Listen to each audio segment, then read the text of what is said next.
কীভাবে তার ক্ষমতাকে পাকাপোক্ত করেছিলেন তার বর্ণনা দিয়েছিলেন।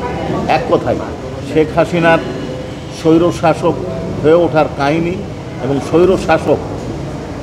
স্বৈরশাসন বহাল রাখার যে প্রক্রিয়া তিনি অনুসরণ করেছিলেন তার আংশিক বর্ণনা তিনি দিয়েছিলেন।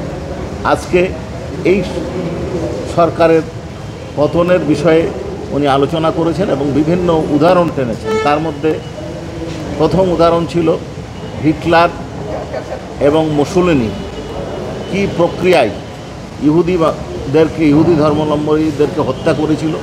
ঠিক বাংলাদেশেও শেখ হাসিনা তার রাজনৈতিক প্রতিদ্বন্দ্বী এবং বিরোধীদেরকে হত্যা করেছিলেন, অত্যাচার করেছিল, নিপীড়ন করেছিল, সেই বর্ণনা উনি দিয়েছেন। জাতি এছাড়াও স্বৈরশাসকদের কি পরিণতি কিভাবে হয়, কিভাবে উৎখাত হয়, উনি যেটা বলেছেন যে ইটালির মুসোলিনি, জার্মানির হিটলার যুদ্ধের মাধ্যমে তাদেরকে উৎখাত করা হয়েছে, তেমনি মিশর এবং তিউনিসিয়াতে গণ অভ্যুত্থানের মাধ্যমে তাদেরকে উৎখাত করা হয়েছে। অর্থাৎ কোনো স্বৈরশাসককে গণতন্ত্রের মাধ্যমে গণতান্ত্রিক পদ্ধতিতে উৎখাত করা সম্ভব নয়, হয় তাদেরকে বিপ্লব না হয় যুদ্ধের মাধ্যমে অপসারিত করতে পারে। ঠিক সেই বর্ণনা দিয়েছেন এবং এই গণতান্ত্রিক জনগণের আকাঙ্ক্ষা বিপ্লবের মাধ্যমে এই সরকারকে উৎখাত করতে গিয়ে সরকারের পরিকল্পিত লেথেল উইপেন ব্যবহার অর্থাৎ গুলিবর্ষণের মাধ্যমে যে 1400-এরও বেশি মানুষ নিহত হয়েছে জাতিসংঘের রিপোর্টে যার উল্লেখ করেছেন তার বর্ণনা দিয়েছেন এবং তিনি আরও বিভিন্ন সূত্রের বর্ণনা দিয়ে বলেছেন 20,000-এরও বেশি মানুষ অর্থাৎ আন্দোলনকারী এবং ছাত্র জনতা যে গুরুতরভাবে আহত হয়েছে এবং তার পরিণতি তাদের ফ্যামিলি ভোগ করছে, কষ্ট ভোগ করছে, সেই বর্ণনা দিয়েছে। উনি শুধু এইটুকু বলে ক্ষান্ত হননি, উনি আরও বর্ণনা দিয়েছেন।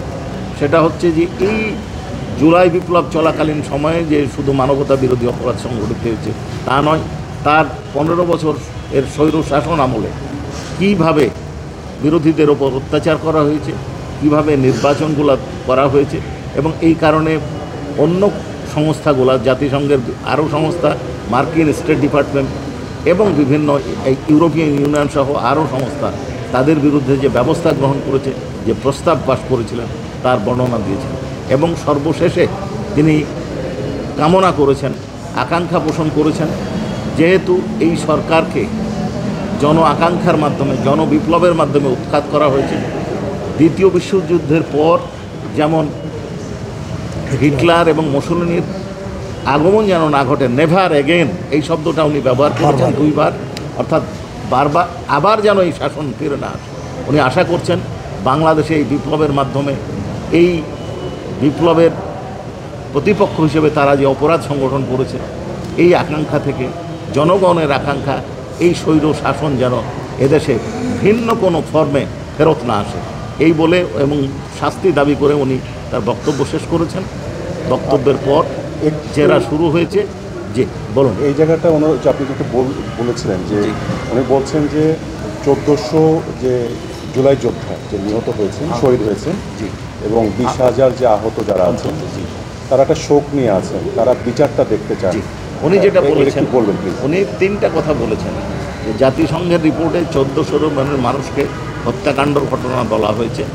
অন্তত বিভিন্ন রিপোর্ট থেকে উনি পেয়েছেন যে অন্তত 20,000-এরও বেশি মানুষ আন্দোলনকারী জখম হয়েছে এবং তাদের যে পরিবার তারা যে শোক এবং কষ্টে আছেন, এই বিচারের মাধ্যমে যদি ন্যায় বিচার প্রতিষ্ঠা হয় তাদের শোক কিছুটা হলেও লাঘব হবে, এই প্রত্যাশা উনি করেছেন। স্যার, শেখ হাসিনার বিষয়ে উনি বলেছেন যে ওনার ইশারা ছাড়া কোনো পদোন্নতির বিষয়টা বলতে কী বলতে চেয়েছেন উনি? এইভাবে এই বিষয়টা যিনি বলেছেন যে পুলিশের ডিআইজি, অন্যান্য বাহিনীর কথা ওইভাবে আসবে যে পুলিশের ডিআইজির থেকে তার উপর পর্যন্ত যে পদোন্নতিগুলো উনি সরাসরি এটা নিয়ন্ত্রণ করতেন, ইশারা না, সরাসরি নিয়ন্ত্রণ করতেন। তিনি যাকে মনে করতেন তাকে ওই পদে পদোন্নতি দিতেন, যাকে মনে করতেন না তাকে দিতেন না, এই কথাটা বলেছেন। উনি নির্দেশের কথা বলছেন, উনি কমান্ড রেসপন্সিবিলিটি কি ব্যাখ্যা দিয়েছেন? কমান্ড রেসপন্সিবিলিটির ব্যাখ্যাটা করেছেন এই যে দেশে যে অপরাধ বা কোনো ঘটনা, অপরাধের পার্টিকুলারলি অপরাধটা বলেছেন, তার নির্দেশ ছাড়া হওয়া সম্ভব ছিল না। এছাড়াও যারা দায়িত্বে আছেন তাদের উচিত ছিল এই ধরনের অপরাধ সংগঠন করলে, যদি বেআইনিভাবে কোনো ঘটনা ঘটে থাকে বা কেউ যদি কোনো অপরাধ সংগঠন করে ঊর্ধ্বতন কর্তৃপক্ষের উচিত ছিল এই অপরাধ বন্ধ করার জন্য ব্যবস্থা গ্রহণ করা। যারা দায়িত্বে ছিলেন তারা এই ব্যবস্থা নির্দেশ দিয়েছেন এবং অনেকে আবার ব্যবস্থাও গ্রহণ করেনি, যাদের এই এখতিয়ার ছিল তারাও এই ঘটনার জন্য দায়ী। স্যার, নাহিদ ইসলামের আজকে সাক্ষ্য দেওয়ার কথা, উনি কি আসবেন কিনা অথবা জেরা উনি শেষ হয়নি? ওনার হাজিরা আমরা দিয়েছি, ওনার আসার কথা, তবে এসছেন না, উনি উপস্থিত হয়েছেন, একটু আগে গেলেন। তবে মনে হচ্ছে না যে আজকে জেরা শেষ হবে। যদি সে জেরা শেষ হয় তাহলে ওনার সাক্ষ্য গ্রহণ আমরা শুরু করব। ওকে, থ্যাংক ইউ। জি, ধন্যবাদ। নাহিদের ছবি পাইছেন?